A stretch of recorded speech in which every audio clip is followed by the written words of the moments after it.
Thank you. Well, it seems I've got a bit of work to catch up on. Okay, well, let me start out by going back to the topic of positive versus negative atheism. Dr. Craig suggested that, as I construed it, negative atheism wasn't a view, and indeed that my notion of the irrelevance of religion to an atheist life is not really a position. I'm not particularly bothered by that. I don't think I specified that it was a view.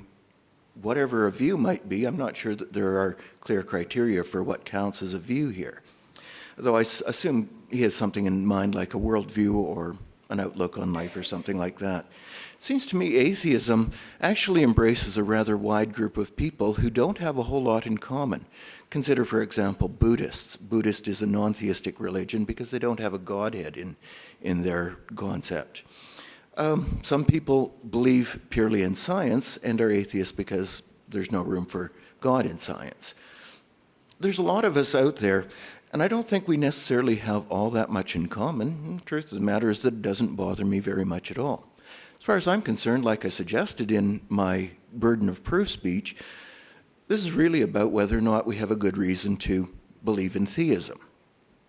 And hence, that's what I typically focus on. Now, I'm not going to try and address all of Dr. Craig's arguments that he's given us. Perhaps I'll save some of those up for the question and answer period. But let me make a few replies to some of the things he's also said about some of my arguments. Now, there was this issue about what omniscience meant, and Dr. Craig wants to restrict omniscience to propositional knowledge. In other words, anything that can be formed in a sentence that can be judged true or false. Now, I'd have to reply to that it's awfully convenient to limit omniscience just to that. But if you'll recall my claim was that God at least ought to have as much knowledge and every bit of knowledge as his finite creations, that is, us, have. And as I pointed out, clearly we have something called procedural knowledge, the skillful knowledge of how you make a slap shot. We have knowledge by acquaintance of inner states of our bodily awareness, like lust or fear, etc., etc. Now, what I'd like to suggest about that is, well, in the first place, this knowledge of by acquaintance, propositional knowledge, procedural knowledge, that's not a figment of my imagination. Those are some standard distinctions within philosophy. And if we're going to talk about what's omniscient, what is the most perfect knowledge, it seems to me not unreasonable to expect that to be a part of it. I'd also like to reassert that something that a human being has knowledge of also ought to be something that an omniscient being has knowledge of. And as Dr. Craig hasn't replied to my suggestions that God can't have. In fact, he seems to have confirmed those. Now, I'd like to worry about Jesus' two natures once again. I suggested that it looks like the attributes of God and the attributes of Jesus as a man cannot go together. I think that's actually confirmed in Dr. Craig's claim that Jesus has two natures.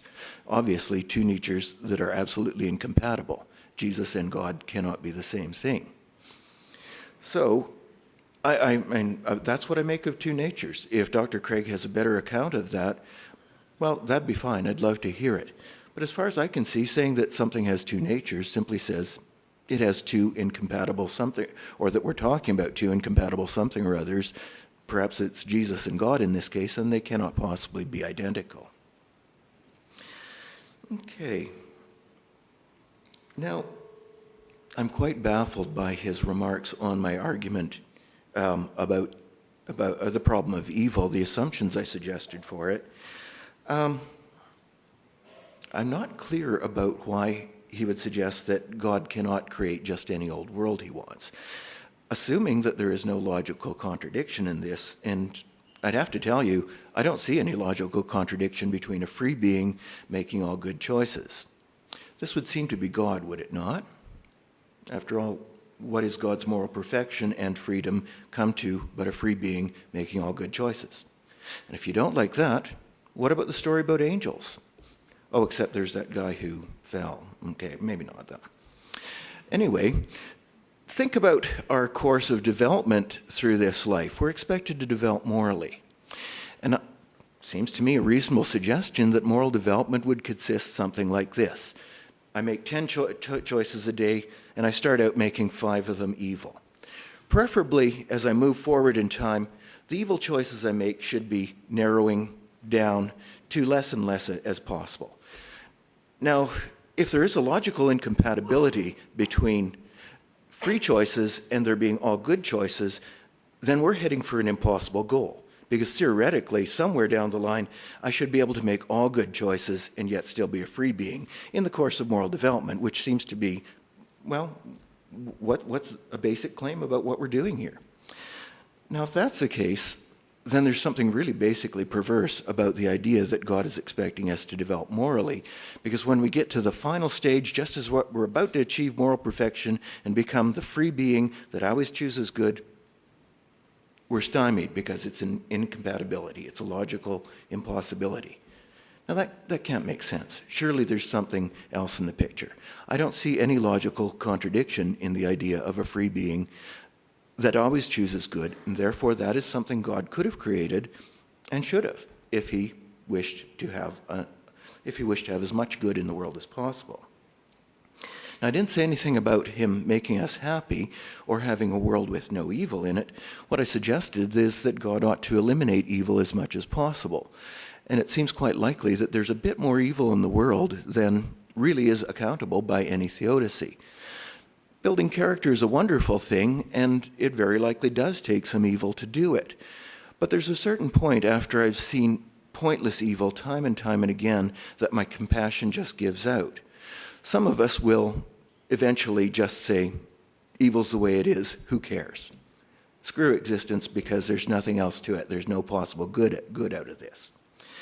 Well, evil, if that's the course for evil, do we have a good reason to think that having the amount of evil we have in it today is more likely to develop compassion rather than to develop indifference or cynicism? Because evil obviously does both. And I'm not convinced that it's a clear-cut. It's clear-cut that we get more, that out of the amount of evil we have, we actually get more moral compassion. Now, I'm running out of time once again. Oh, heavens, why didn't God make me less long-winded? Why not? Anyway.